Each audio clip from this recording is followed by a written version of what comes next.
మనకు శక్తి ఎంత ఉంటే ఆ శక్తి ఒక్కోసారి తెలియకుండా అలా ఉండిపోతుంది అన్నమాట. ఇవురు కప్పిన నిప్పు అంటారుగా, లోపల శక్తి అని ఎంత ఉంటుంది తెలియకుండా ఉంటుంది అన్నమాట. ఆ శక్తి ఆనందంగా ఎప్పుడు మారుతుంది, ఏమైనా సంసారం యొక్క ఎలిమెంట్స్ ఏమైనా టచ్ అయినప్పుడు ఆనందంగా మారుతుంది అన్నమాట.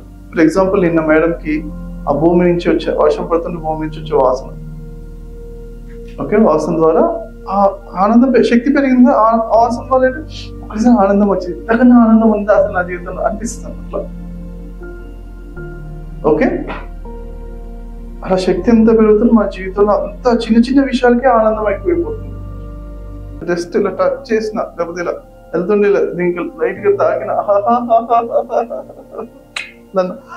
ఇంతకన్నా ఆనందంగా ఏంటప్పా, ఇంత ఆనందం వస్తుంది, జస్ట్ దెబ్బ తాకింది అయినాక ఈ ఆనందం ఏంటో అనిపిస్తుంది. అంటే ప్రతిదీ ఆనందకరమే అవుతుంది అన్నమాట శక్తి పెరుగుతున్నప్పుడు. ఓకే, ఇది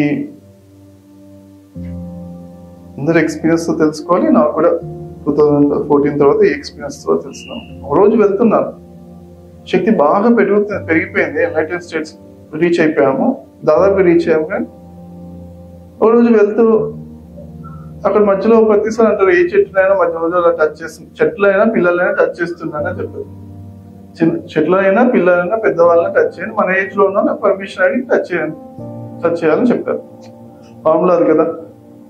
సరే అనేసి ఇలా వెళ్తూ ఊరికి దారిలో పార్క్ లో వాక్ చేస్తూ సరే మధ్యలో ఏదో చెట్టు కానీ ఊరికి టచ్ చేశాను. ఎంత ఆనందమో, ఇదేంటమ్మా చెట్టు టచ్ చేస్తే ఇంత ఆనందం ఏంటి అర్థం కాలేదు. ఈ చెట్టులో ఏమైనా ఉందా అది కాదు. బేసిక్ ఏంటి,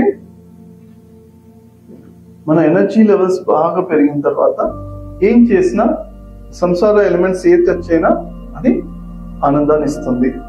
ఓకేనా, క్లియర్ గుర్తుంచు ఫార్ములా. సో హై ఎనర్జీ ఉన్నప్పుడు చిన్న చిన్న విషయాలే చాలా ఆనందకరంగా ఉంటాయి.